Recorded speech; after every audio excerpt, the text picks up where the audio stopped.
Bismillahirrahmanirrahim. Bismillahirrahmanirrahim. Dear students, I am Dr. Muhammad Hanif, and today we are going to start some questions about equation of plane. प्यारे बेटे, calculus 3 की हमारी इस playlist चल रही है, तो आज के लेक्चर में हम चंद क्वेश्चंस करेंगे जो प्लेन से रिलेटेड है। इक्वेशन ऑफ प्लेन से रिलेटेड चंद क्वेश्चंस हम आज करने जा रहे हैं। तो फर्स्ट क्वेश्चन में कहता है find equation of plane containing the lines. दो लाइन एक कंटेन करती है एक प्लेन, हमें उसकी इक्वेशन बतानी है। Find the equation of plane containing two lines. यानी इक्वेशन ऑफ प्लेन हमें लिखनी है या बनानी है जो कंटेन करती है दो लाइन। ये दो लाइन की इक्वेशन लिखी हुई है, हमें इक्वेशन ऑफ प्लेन बनानी है। तो बेटे, अगर ये प्लेन कंटेन कर रही है दो लाइंस, तो इसका मतलब है ये दो वेक्टर्स भी कंटेन कर रही है। वो किस तरह बेटे? हमें पता है कि हमें इक्वेशन ऑफ लाइन लिखने के लिए दो चीज़ों की ज़रूरत होती है। एक उसके पॉइंट्स और दूसरा बेटे डायरेक्शन रेशोज। ये जो नीचे लिखे होते हैं, ये लैम्डा म्यू न्यू, ये मैंने आपको ऑलरेडी लेक्चर्स में बताया हुआ है। बेसिकली ये इस वेक्टर की ज़रूरत होती है हमें, जिसके कोऑर्डिनेट्स क्या है 2 3 2। एक वेक्टर की ज़रूरत होती है दूसरे पॉइंट्स की। देखिए 2 इधर -3 और इधर 0। इस पॉइंट और इस निचले वेक्टर की मदद से हमने इक्वेशन ऑफ लाइन बनाते थे। इसी तरह बेटे गौर से देखें, ये इक्वेशन ऑफ लाइन है तो इसके पॉइंट्स क्या हैं? ये 2 3 और 0। और इस तरह बेटे 3 2 और इस z के नीचे 1 लिख दें हम, तो ये एक वेक्टर है। यानी हमें इक्वेशन ऑफ लाइन लिखने के लिए जस्ट पॉइंट की ज़रूरत होती है, एक पॉइंट की ज़रूरत होती है, एक वेक्टर की ज़रूरत होती है। तो नीचे जो लिखे होते हैं ये वेक्टर्स होते हैं। तो जस्ट बताने का मकसद ये था, आपको इक्वेशन ऑफ लाइन दोबारा मैंने रिकॉल करवाई कि इक्वेशन ऑफ लाइन बेसिकली होती क्या है। सो बेटे, आप ऐसा काम करें, सोल्यूशन इसका किस तरह करना है, इसको इक्वेशन 1 कह दें और इसको इक्वेशन 2 कह दें। इसमें क्या फ़र्क किया है? मैंने जस्ट इस y को पहले लिख दिया, स्टैंडर्ड फॉर्म बनाई इस equation of line in symmetric form. तो y आपको पता है पहले होता है और y के साथ कोई कोफिशिएंट नहीं होता। सो y -3 जस्ट कॉमन ले लिया मैंने, माइनस और माइनस को नीचे लिख दिया है 3 के साथ। तो this is equation 1 and this is equation 2। गौर से देखें बेटे, इस इक्वेशन के डायरेक्शन रेशोज क्या है? 2 -3 2 2 -3 2। अच्छा बेटे, दूसरा इस इक्वेशन के डायरेक्शन रेशोज क्या है? 3 2 1 3 2 1। अच्छा दूसरा बेटे, इन दोनों इक्वेशंस को गौर से देखें, इनका ये कॉमन पॉइंट से गुजरती हैं। यानी जिस पॉइंट से ये इक्वेशंस गुजरती हैं, इनका पॉइंट क्या है? वो कॉमन है, एक जैसा है। देखिए ये बेटे गौर से देखें, ये देखो -2, इधर बेटे 3 और 0। इसका भी देखो, ये पॉइंट x0 क्या है? -2 है। इसका पॉइंट y0 क्या है बेटे? 3 है। और इसका z0 क्या है? 0 है। तो दोनों का एक जैसे पॉइंट है, कॉमन पॉइंट है, दोनों लाइन एक ही पॉइंट से गुजर रही हैं। वो पॉइंट्स मैंने ये लिख दिए फ्रॉम 1 and 2। बस इस और इस इक्वेशन से हमें पता लग गया कि कॉमन पॉइंट क्या है? -2 3 और 0। सो बेटे ये गौर से देखिए, ये डायरेक्शन रेशोज, ये भी डायरेक्शन रेशोज, मतलब दो वेक्टर्स। ये प्लेन है, ये दो लाइन कंटेन करती है, मतलब दो वेक्टर्स भी कंटेन करती है, क्योंकि ये वेक्टर है 2 3 2 और ये 3 2 1, ये दो वेक्टर्स है। सो हमें equation of plane in normal form मैंने आपको पॉइंट नॉर्मल फॉर्म बताई थी, प्रूफ करवाई थी। a into x minus x0 plus b into y minus y0 plus c into z minus z0। इसमें बेटे a b c ये क्या होता है? डायरेक्शन रेशोज होते हैं। और x minus x0 y minus y0 z minus z0 का आपको पता ही है। तो मतलब हमें एक नॉर्मल चाहिए।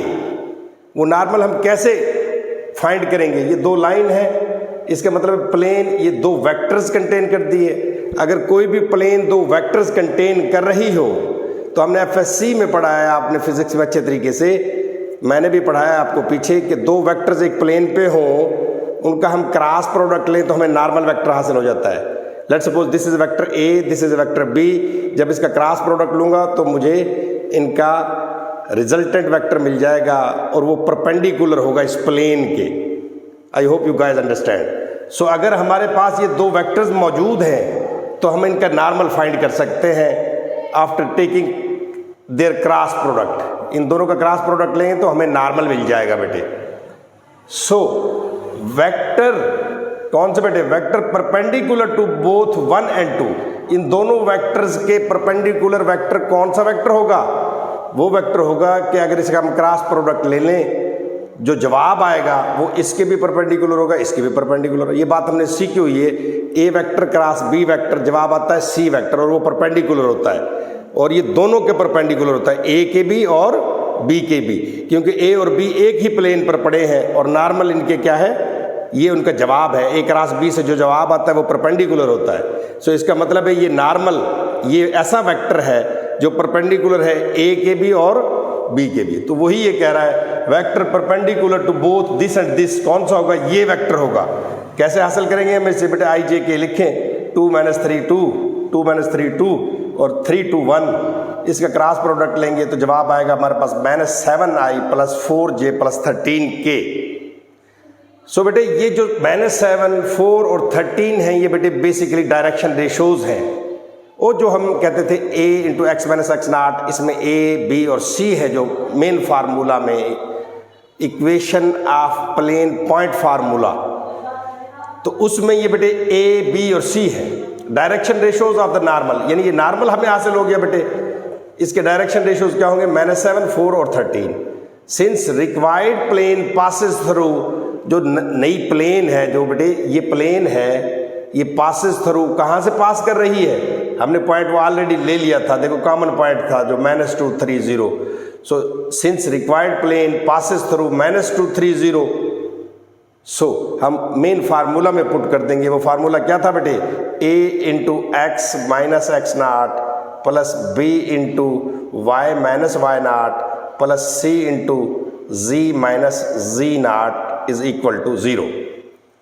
सो बेटे हमारे पास x0, y0 और z0 क्या है? -2 3 और 0। तो हमने x0, y0, z0 की जगह ये वैल्यू पुट कर देंगे। a, b और c हमारे पास क्या है बेटे? -7, 4 और 13। वही लिख दिया हमने -7 × x + 2। 2 क्या है बेटे? ये पॉइंट है। इसी तरह 4 × y - y0, तो y0 क्या अपने पास 3 है, 3 लिख दिया बेटे मैंने। इसी तरह 13 क्या है? ये c की वैल्यू है, इधर ये c की वैल्यू है 13। z - z0 क्या अपने पास 0 है बेटे। सो यहाँ से हमारे पास रिक्वायर्ड प्लेन क्या आ जाएगी? 7x - 4y - 13z + 26 = 0। सो आई होप आपको ये क्वेश्चन समझ आ गया होगा। Equation of plane containing 2 lines, 2 lines contain करता है तो मतलब 2 वेक्टर्स कंटेन कर रहा है। उन 2 वेक्टर्स से हम एक नॉर्मल फाइंड कर लेंगे। जब वो नॉर्मल फाइंड करेंगे तो i, j, k के जो कोफिशिएंट होंगे वो क्या होंगे बेटे? डायरेक्शन रेशोज होंगे, यानी ABC होंगे। वो ABC वो होंगे और कॉमन पॉइंट यहाँ से मिल जाता है। देखो ये बेटे, ये देखो -2 3 और 0, ये कॉमन पॉइंट है। तो बस इस इक्वेशन में पुट कर देंगे। a हमें इधर नॉर्मल से मिल जाएगा, b इधर नॉर्मल से मिल गया, c इधर नॉर्मल से मिल गया, और x0, y0, z0 हमने कॉमन पॉइंट फाइंड किया था, उसकी जगह पुट कर दिया तो हमें इक्वेशन हासिल हो गई। आगे कह रहा है बेटे find the equation of plane passing through the point of intersection of planes. 2 planes के पॉइंट ऑफ इंटरसेक्शन से कोई प्लेन गुजर रहा है, उसकी इक्वेशन बतानी है हमें। एंड और बेटे इन दोनों के इंटरसेक्शन से जो हमें प्लेन मिलेगा वो प्लेन परपेंडिकुलर है इस प्लेन के। तो हमें क्या बतानी है? Equation of plane. यानी हमने इक्वेशन ऑफ प्लेन बतानी है जो passing through the intersection of 2 planes, 2 planes के इंटरसेक्शन से पास कर रही है, उस प्लेन की हमें क्या बतानी है? इक्वेशन। अच्छा, वो जो इक्वेशन है वो परपेंडिकुलर है इस प्लेन के। यानी देखिए plane of equation equation of plane passing through the point of intersection, इन दोनों प्लेन्स के इंटरसेक्शन से पास करने वाली प्लेन हमें फाइंड करनी है और वो परपेंडिकुलर होगी इस प्लेन के। सो ये इंफॉर्मेशन हमारे पास है। तो कैसे सॉल्व करेंगे? लेट बेटे इस प्लेन को पहले लिख दें प्लस के लिखें और into this plane is equal to 0, यानी इनके दोनों के इंटरसेक्शन से हमने मिलाकर एक प्लेन बना दी। तो इसको कह दिया मैंने equation 1 be the equation of plane passing through the line of intersection of two given planes, यानी इस प्लेन को हमने लिखा दिस प्लेन प्लस के into this plane is equal to 0। ये नई प्लेन हमें मिल गई जिसे कहेंगे हम equation of plane passing through the intersection of these two planes. अच्छा, इस इक्वेशन 1 को ये देखें बेटे, मैंने जस्ट के लिखा है इसमें, फर्स्ट प्लेन की इक्वेशन लिख दी प्लस के into second is equal to 0। So equation of plane of intersection of these two planes ये हमने लिख दी। इसको हम इस तरह लिख सकते हैं 1 कैन बी रिटन एज, यानी इक्वेशन 1 को हम इस तरह भी लिख सकते हैं बेटे। देखिए ये 3x है और k को जब मल्टीप्लाई करेंगे 2xk हो जाएगा, तो इन दोनों में x है, x कॉमन ले लेंगे तो 3 plus 2k, 3 plus 2k into x लिख दिया मैंने। इसी तरह बेटे 2y minus k y, 2y minus k y, तो उनमें से बेटे y को कॉमन ले लेंगे तो यहां देखिए 2 माइनस k इंटू वाई। इसी तरह बेटे z और z इसमें क्या कॉमन है? ये 4k प्लस माइनस 1 और z कॉमन ले लेंगे, 4 देख बेटे 4k और माइनस 1 z कॉमन आ जाएगा। और दूसरा बेटे देखें ये k 3 से मल्टीप्लाई किया तो माइनस 3k और दूसरा यहाँ प्लस 4 खड़ा है, माइनस 3k प्लस 4 को दूसरी साइड पे ले जाएंगे तो क्या बन जाएगा 3k माइनस 4। सो देखें ये हमारी एक्चुअली इक्वेशन ऑफ प्लेन है passing through the point of intersection of two planes, यानी पॉइंट ऑफ इंटरसेक्शन ऑफ दो प्लेन्स को मिलाकर हमने एक नई इक्वेशन ये लेट की है, हमने अपनी तरफ से लेट की है, यानी एक प्लेन प्लस के इंटू सेकेंड प्लेन। तो इनको मिला के x कॉमन ले लेंगे, इन दो को जमा करेंगे, जब y दोनों के y को जमा करेंगे तो y कॉमन ले लेंगे, दोनों के z को जमा करेंगे तो z कॉमन ले लेंगे। और बेटे ये माइनस 3k और प्लस 4 को पहली तरफ ले जाएंगे 3k माइनस 4 हो जाएगा। सो ये हमारे पास इक्वेशन ऑफ प्लेन है जो उसने ऊपर बताई है खुद, equation of plane passing through the point of intersection. तो पॉइंट ऑफ इंटरसेक्शन हमने प्लस के इंटू दू सेकेंड प्लेन लिख कर बना लिया। सो और ये परपेंडिकुलर है इस प्लेन के, मतलब ये जो प्लेन हमने अभी हासिल किए हैं ये परपेंडिकुलर है इस प्लेन के। सो ये प्लेन और ये प्लेन आपस में परपेंडिकुलर है, इक्वेशन ऑफ प्लेन है, ये भी इक्वेशन ऑफ प्लेन है, आपस में दोनों क्या है परपेंडिकुलर है। अगर ये आपस में दोनों परपेंडिकुलर है तो इनका वेक्टर अपना डॉट प्रोडक्ट क्या होगा बेटे 0 होगा। डॉट प्रोडक्ट क्या होगा 0 होगा। डॉट प्रोडक्ट का मतलब क्या होता है, इसके x कोफिशिएंट को इसके x कोफिशिएंट से मल्टीप्लाई कर देंगे, यानी 5 इंटू 3 प्लस 2k। इसी तरह बेटे -2 into 2 minus k, -2 into 2 minus k, plus 2 into 4k minus 1, 2 into 4k minus 1 is equal to 0। तो बेटे अंदर मल्टीप्लाई करते 15 10k माइनस 2 2 4 माइनस 4 हो गया बेटे, minus minus plus 2k plus 2 4 8k minus 2। सो बेटे ये देखिए 8k और 2k 10k और 10k 20k हो गया। 15 से 4 जाए तो 11, 11 में से 2 जाए तो बेटे 9 बचता है, प्लस 9 इज इक्वल टू 0। तो यहाँ से k की वैल्यू हमारे पास क्या आ गई -9/20। हमने plane equation of plane passing through the point of intersection find करनी थी और वो ये ली थी हमने, लेट की थी।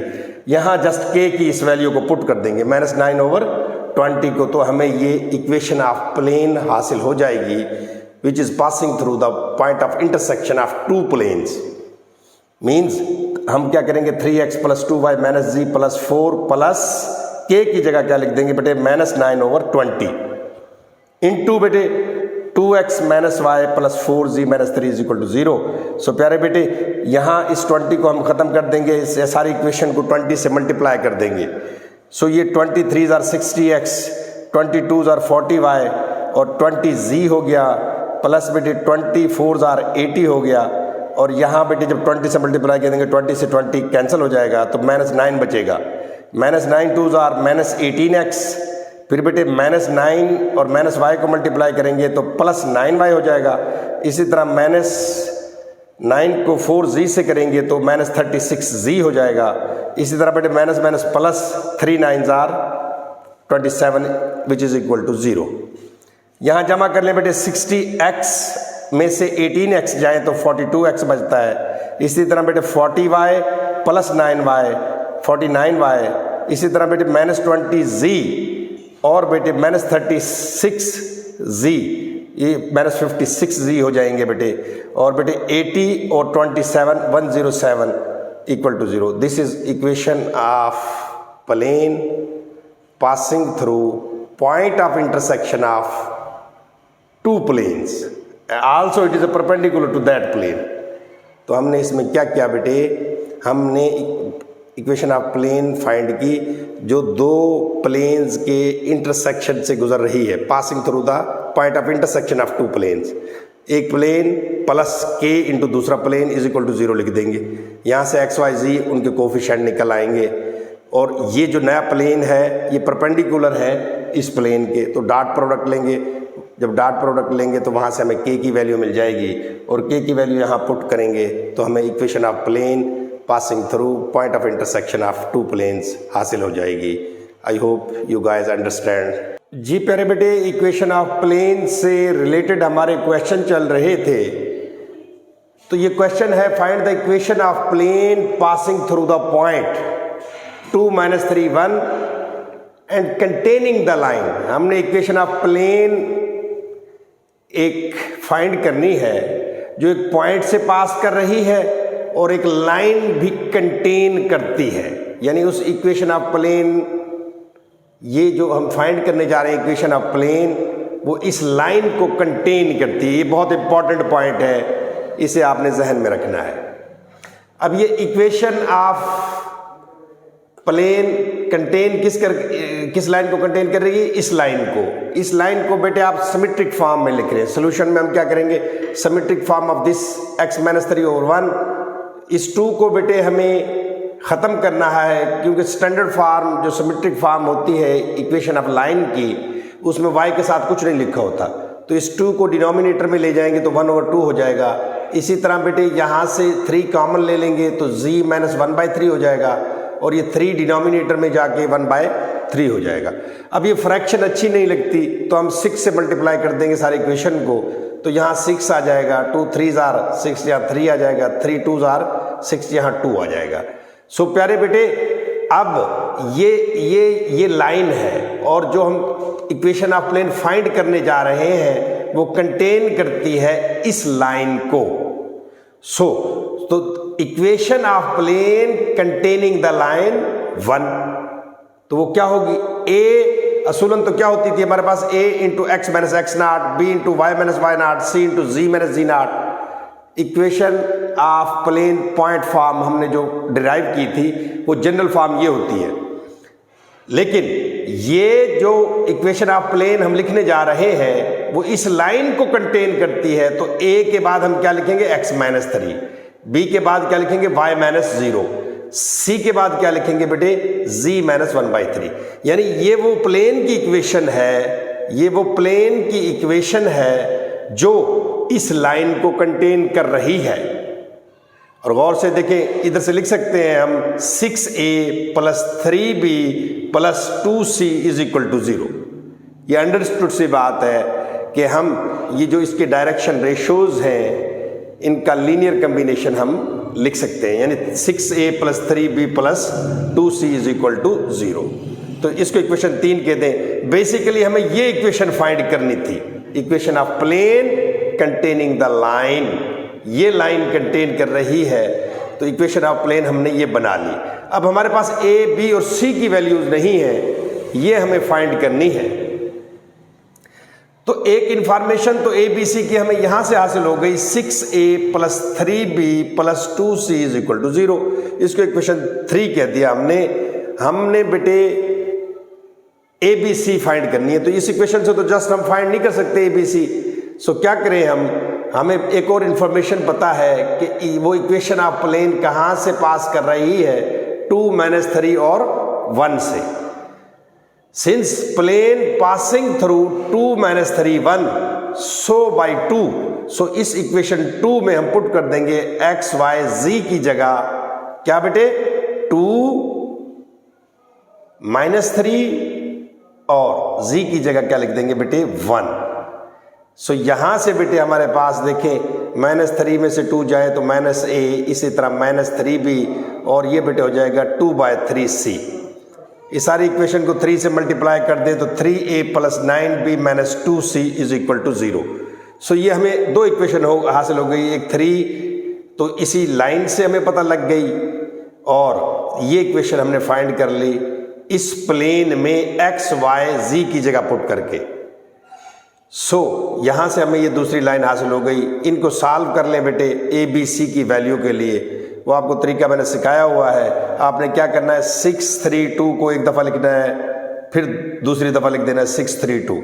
सिमिलरली बेटे देखो 39 - 2, 39 - 2 दोबारा लिख दें इसे 39 - 2, आखिरी 2 को हम यूज़ नहीं करेंगे तो a ओवर बेटे -3 2 = 6, -6 -18 -24 हो जाएगा।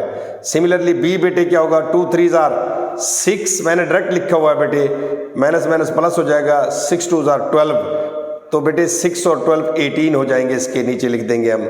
इसी तरह बेटे c की वैल्यू किस तरह फाइंड करेंगे, 9 6 = 54, 54 - 9 45, और इसको बेटे बराबर रख लें आप k के, इसको बराबर रख लें k के। इसको सिंप्लीफाई करना है तो थोड़ा सा कम कर लें, 3 से डिवाइड कर सकते हैं हम इसे। सो 3 8 = 24, 3 6 = 18 and 3 15 = 45। इसको k के बराबर रखेंगे तो यहाँ से a की वैल्यू -8k, b की वैल्यू 6k और c की वैल्यू क्या आ जाएगी 15k। यानी a की वैल्यू क्या आएगी, -8 को k के साथ मल्टीप्लाई कर देंगे, a की वैल्यू आ गई -8k। इसी तरह b की बेटे 6k आ जाएगी, c की बेटे 15k आ जाएगी, और इन वैल्यूज़ को हम इक्वेशन 2 में पुट कर देंगे a b c की जगह।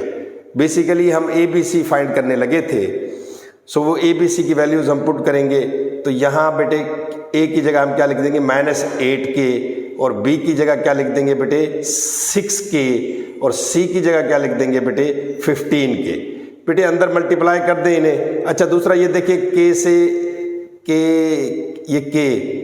ये तमाम टर्म में कॉमन है k, तो कॉमन ले लें, इस साइड पे 0 है तो ये k कैंसिल हो जाएगा। तो यहाँ से हमें फाइनल इक्वेशन मिलेगी 8x - 6y - 15z - 19 = this is equation of plane passing through this point. Again I am repeating, थोड़ा गौर से सुनिएगा please. Equation of plane find करनी है जो इस पॉइंट से पास कर रही है और इस लाइन को कंटेन कर रही है। So equation of plane point normal form हमें पता है, a × x - x0 + b × y - y0 + c × z - z0 होती है = 0। ये इक्वेशन ऑफ प्लेन होती है, लेकिन वो इक्वेशन ऑफ प्लेन कंटेन कर रही है इस लाइन को, तो हम a के बाद x - x0 लिखने की बजाय x - 3 लिखेंगे, y - y0 की बजाय इस y को लिखेंगे, z - z0 की बजाय z - 1/3 लिखेंगे। सो बेसिकली हमें ये इक्वेशन फाइंड करनी थी, ये हासिल हो गई हमें। अब इसमें सिर्फ क्या है, a b c की वैल्यूज पता नहीं है हमें, तो यहाँ इससे हमें पता लग जाता है 6a + 3b + 2c = 0। We can write direction ratios या directed vectors in a linear combination, so that's why I write 6a + 3b + 2c = 0। सो प्यारे बेटे, दूसरा हमें पता है कि ये इक्वेशन ऑफ प्लेन पास कर रही है 2-3 1 से। सो x y z की जगह क्या लिखेंगे 2-3 और 1। यहाँ से हमें बेटे एक और नई इक्वेशन हासिल हो जाएगी 3a + 9b - 2c। इस 3 और 4 को हम सॉल्व कर लेंगे, तरीका मैंने एक्सप्लेन कर दिया है। यहाँ से a b c की वैल्यूज मिल जाएंगी in terms of k। So in a b c की वैल्यूज को इधर पुट करेंगे, k कैंसिल हो जाएगा, अंदर मल्टीप्लाई करेंगे तो हमें रिक्वायर्ड इक्वेशन ऑफ प्लेन मिल जाएगी जो एक पॉइंट से गुजर रही है और एक प्लेन को कंटेन कर रही है, बल्कि एक लाइन को कंटेन कर रही है। अच्छा, फिर कह रहा है बेटे write down equation of x y plane, y z plane and x z plane. अब बखूबी इल्म होगा आपको एक्स वाई प्लेन की इक्वेशन क्या होती है, एक्स वाई प्लेन की इक्वेशन क्या होती है, z इज इक्वल टू 0। इसी तरह वाई जी प्लेन की इक्वेशन क्या होती है, x इज इक्वल टू 0। इसी तरह एक्स जी प्लेन की इक्वेशन क्या होती है, y इज इक्वल टू 0। ये हम प्रीवियस क्लासेस में जानते हैं। प्रूफ किस तरह करते हैं वो अभी देख लेते हैं हम। Equation of y z plane, मैं बेटे वाई जी प्लेन कर रहा हूँ, एक्स वाई और एक्स जी प्लेन की आपने खुद प्रैक्टिस करनी है, खुद सॉल्व करना है, ये आपका होमवर्क हो गया।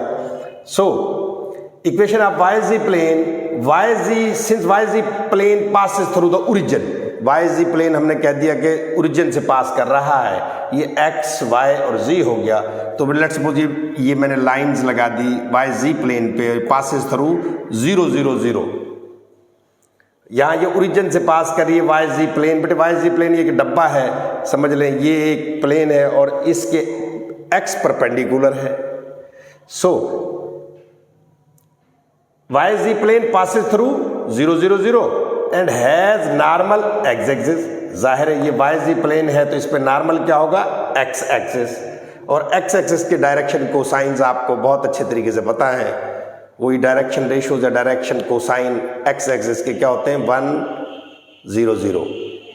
इसी तरह बेटे वाई एक्सिस के डायरेक्शन कोसाइन क्या होते हैं, 0 1 0। और जी एक्सिस के डायरेक्शन कोसाइन को क्या होते हैं, 0 0 1। So direction cosines of z axis are, sorry direction cosines of x axis are कौन से हैं बेटे, 1 0 0। So equation of y z plane क्या होगी, वही पॉइंट नॉर्मल फॉर्म हमें डिस्कस करनी है, a into x minus x not plus b into y minus y not plus c into z minus z not. So a into x minus x not, b into y minus y not, c into z minus z not is equal to 0। So बेटे a b c की values हमें पता है, a की value हमारे पास 1 है, b की 0 है, c की 0 है। सो a की 1 पुट कर दी, b की 0 पुट कर दी, c की 0 पुट कर दी। और ये बेटे x not y not z not क्या है, ये ओरिजिन है, x not y not z not हमारे पास क्या है, 0 0 0। सो बेटे ये 1 एक्स नॉट की जगह 0, वाई नॉट की जगह 0 और जी नॉट की जगह 0। बेटे ये 0 मल्टीप्लाई होगा खत्म, ये 0 मल्टीप्लाई, ये टर्म खत्म, सिर्फ हमारे पास x इज इक्वल टू 0 बच जाएगा। So this is equation of y z plane. Y z की प्लेन की हमने इक्वेशन फाइंड कर ली। नेक्स्ट 2 आपने खुद फाइंड करनी है। Similarly you can find equation of x y plane, वो क्या आएगी बेटे, z इज इक्वल टू 0। इसी तरह एक्स जी प्लेन की इक्वेशन क्या आएगी, y is equal to 0। I hope आपको इक्वेशन ऑफ प्लेन के ये क्वेश्चन समझ आ गए होंगे। अगर आपको समझ आए तो काइंडली लाइक कर दें, कुछ नहीं जाता, आपका 1 सेकंड लगता है लाइक करने में।